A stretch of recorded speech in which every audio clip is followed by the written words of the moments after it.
Was there a mysterious force that took control of the airplane of Malaysian Air and took it way off course into the Straits of Malacca? We're still looking at that, but as a possibility, could somebody in space, a satellite or something of that nature, take control of an airplane, their controls, and direct it in a way it wasn't intended to go? That's something out of science fiction, but it's possible. And this also isn't out of science fiction. The president's approval ratings has plunged to 41%. Whatever he's doing, people don't like it. And it may be a sign of things to come. The Republicans have won a major victory in a closely watched and very expensive special election in Florida. And the key issue in that race, guess what? Obamacare. Well, that election comes with more bad news for the Democrats. A new report shows that the number of people who are signing up for Obamacare is far less than the White House predicted. Gary Lane has that story. Political experts say the Florida special election was really a referendum on Obamacare. David Jolly made repealing the law a centerpiece of his Florida District 13 congressional campaign. And when all the votes were counted Tuesday night, the Republican was declared the winner. Your concerns are my concerns, and I pledge every day to work with you and for you. Perhaps working to make drastic changes to the Affordable Care Act or to fight to scrap it and begin again. That's because a majority of likely American voters oppose the law. 56% view it unfavorably, according to a recent Rasmussen poll. And there are fewer sign-ups than expected, only 4.2 million by the end of February. That falls nearly 1.5 million short of President Obama's goal. And it's unlikely that a projected 6 million will sign up by the March 31st deadline. One of the biggest sign-up shortfalls is with young adults. Only 25% of enrollees are between the ages of 18 and 34. The Obama administration says that figure needs to be 40% to help offset the costs for unhealthy and older enrollees. Visiting Georgia, Health and Human Services Secretary Kathleen Sebelius urged young Americans to sign up. If you're 27 years old and make $25,000 a year, you can find a plan that would cost you $105 a month. My guess is you can't find a pair of running shoes for $105 a month. I know you can't find a cell phone plan for $105 a month.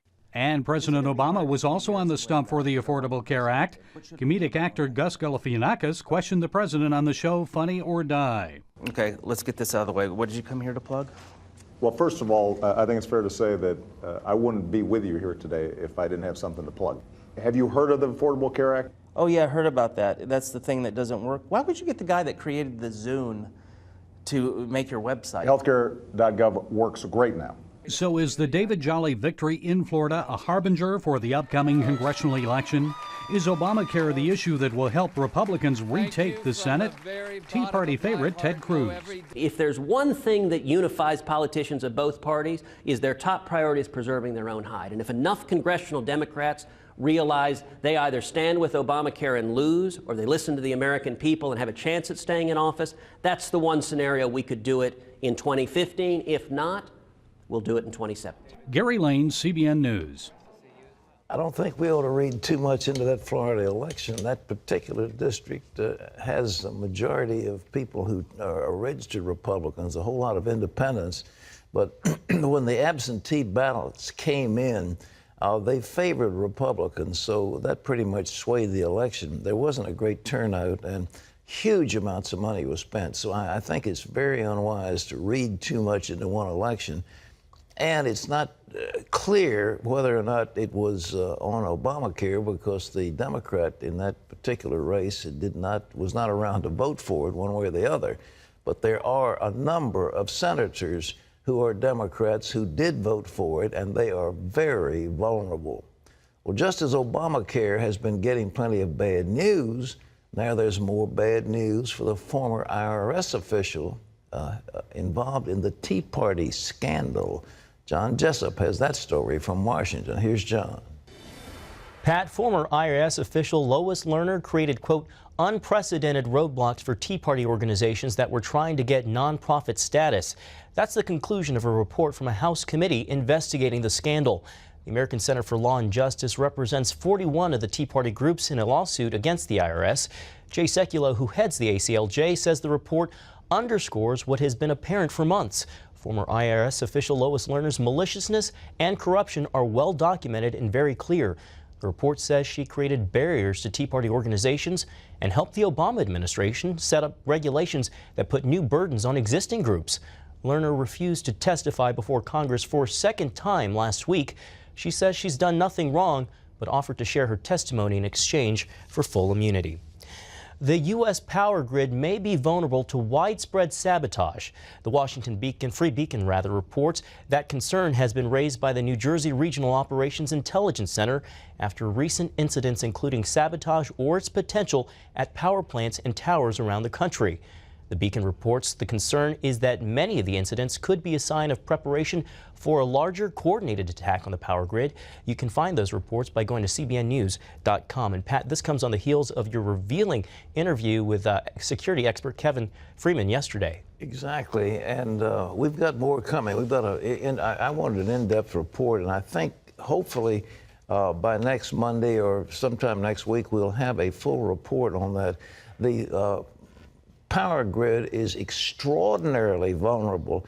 Somebody can take a .22 rifle or a .30-30 or any other size rifle you think of and start shooting out areas in the power, knock out transformers because there's no barrier. There's just a chain link fence, and they can stand outside and bang away at it, and they have done that.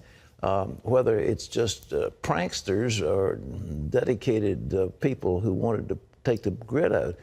But we're so dependent on power. And ladies and gentlemen, just think we are so utterly dependent on power. If we don't have electricity, we're in trouble. Your water runs off electricity. Your sewage runs off electricity. Your refrigeration is on electricity. Your lights, your television, your telephones, all these devices. We have to have electricity. Okay. We've got something coming up, and I just asked for this. Wendy, you're going to do something about chocolate.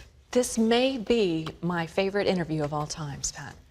I have in my hand my secret to low blood pressure and health. This is a dark chocolate bar with, what does that say, 88% cocoa? 88%, that's a lot of cocoa there. It is not very tasty, but I break off 3 of these little things every night. Did you just say it helps keep your blood pressure low? Absolutely, absolutely. It is fabulous. Well, I know firsthand that it makes me happy, and science proves that chocolate does reduce anxiety and depression. So, you know, I am not a woman, and I do not get happy on eating chocolate. Women do. We really do. Yeah. You know that they say about chocolate, it's almost as good as. But that's that milk chocolate. This is dark chocolate, and this is health food. And Well, 70% apparently. We're going to find out just how much, well, because not all chocolate is the same. 72 is probably pretty good. It tastes better. This thing is rather bitter, but 88%. But you can get the healthy. At least I get it at the vitamin shop. But you got to get a whole box of the thing. A whole box. 3 little squares off the top. Break them off. And they're very good for you. We'll talk about it later. Okay, John. Ukraine's new prime minister is in Washington today for meetings with President Obama and members of Congress. He's seeking America's support in the standoff with Russia over control of Crimea. Now, Congress voted overwhelmingly Tuesday to condemn Russia's invasion. The resolution also calls for international monitors in Crimea and eastern Ukraine and a boycott of the upcoming G8 summit in Sochi. Some Republicans want to go further by increasing natural gas shipments to Europe, undercutting Russia's economic power over Ukraine and other European countries. So the leverage it seems that we have is that 52% of the whole budget for the Russian military and the Russian government comes from their control of gas and oil. And at the same time, you have 6 countries in Europe that are totally dependent upon gas from Russia. Police are investigating $600,000 worth of stolen cash and checks from a safe at Joel Osteen's megachurch in Houston. Many of the offering envelopes containing the money included checks or credit card information, raising concerns of identity theft. The money was stolen sometime between Sunday and Monday morning. Investigators said no arrests have been made so far. Osteen's Lakewood Church is the largest in the country. Well, a new political thriller called Persecuted is coming to theaters this spring, where a member of Congress frames a nationally known evangelist for murder because he tries to block sweeping religious reform. And CBN's Wendy Griffith has a small part in the film. Director Daniel Lusko told her the frightening scenario is not as far-fetched as you might think. Wendy recently sat down with Lusko and actor Brad Stein to talk about the film. There are those who claim that your ministry is intolerant, that your crusades may even threaten the freedoms of others. Freedom is fragile and costly and must constantly be defended. Daniel, what inspired you to write Persecuted? The Holy Spirit inspired me to write Persecuted. I woke up one morning and it was there. The government is trying to take control of everything, including the very source that gave our country its foundation, which is biblical truth. I cannot water down the gospel. James Remar plays lead character, evangelist John Luther.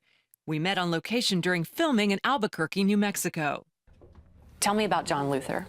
John Luther is the hero of our story, and he becomes a major evangelist at the level of a Billy Graham at a time when America becomes an unwelcoming environment for the gospel. And he's discredited. He is tarnished. He's taken away from his family and his ministry, and eventually has to go on the run as a fugitive to prove the truth. So, John, what is your opinion of the primary tenets of the Faith and Fairness Act? Fox News anchor Gretchen Carlson and I both have roles in Persecuted. She as the news anchor who questions John Luther's motives, and myself as a legal expert who talks about Luther's checkered past. And leaving the scene of an accident.